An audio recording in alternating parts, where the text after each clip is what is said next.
Okay, so in this video we're going to show how to take the surface that we had probed in a previous video and put some toolpaths on it.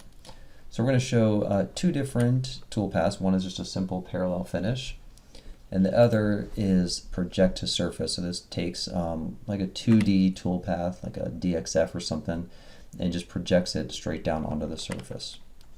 Let's start with the simpler ones. Look at parallel, and we'll just pick this 1/2 inch ball end mill. And you know, most models that we work with are actually true solid models. This is not, because it does not have volume. This is just basically one side of a 3D object, whereas a solid is an entire 3D object. So we're not gonna use solids or faces here. We're just gonna come down here to the surfaces and click on that, and then select our surface. Okay, so now one thing that I already know is not really wrong with this surface, but it's just something that's a little bit different. So if I come over here and I show back face calling, you can see that our surface just disappears, but if I rotate it around so that Z is pointed away from me, it reappears again. And the reason for that is because every surface has a direction, has a top and a bottom, and this one, just because of the way we selected the sections to create the loft, it happens to be facing the wrong way.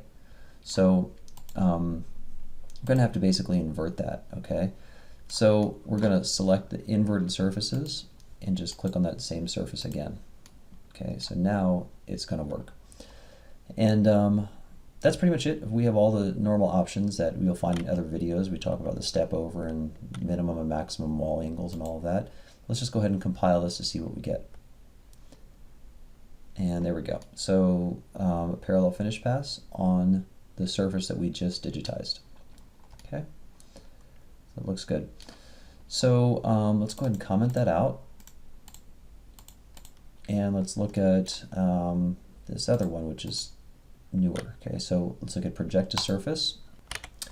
And actually, let's go ahead and delete this first. I'm going to come back to that in a second here. Before we do that, I'm going to first make a 2D toolpath, because we need that in order to project something to the surface. So let's make an etch. I'm not going to go into too many details here, but what I've done is I've imported a DXF, which is our DM logo, into the software. And we're just going to go ahead and select this. Okay, then I recompiled, and there I get my toolpath for our logo here. And I'm going to turn off part of this. So now we're just going to do kind of the D and then the circle around it. Okay, so this is what we're going to actually project to the surface. So before I project anything, I have to move this over so that it's over top of our surface. I could move the CAD data if I wanted to, but I'm just going to move the toolpath over. So we're just going to do 1.5 in X and do 1.5 in Y. Now that's close to centered with our surface. Now it's still not projected down, it's just kind of floating above our surface there. Okay, so now what we're going to do is, before the etch, we're going to insert this project to surface instruction. Okay, now this instruction is kind of unique in the sense that it's what we call a modal instruction. And a modal means that it just sets a mode. Okay, so the project to surface doesn't actually do anything without other instructions after it. Okay, it just sets a mode that says every toolpath after the projected surface should be projected down onto this surface here. Okay, so let's go ahead and do that. Before our etch here, we're going to insert project to surface, and then just like in our parallel finish, we have to tell it what surface to project to. And then we know we have the inverted surface issue, so we'll select the inverted there. And now if I kind of rotate to the side, you'll see, I actually hit refresh toolpath there. You kind of see that this is sort of in the same shape as the surface, but it's floating up in the air still.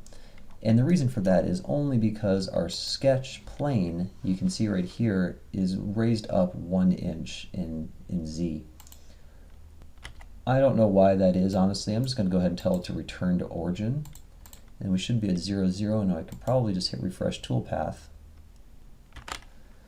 Okay, so then after I get my Z offset resolved there, you can see that our toolpath is directly on that surface and is actually projected to that surface.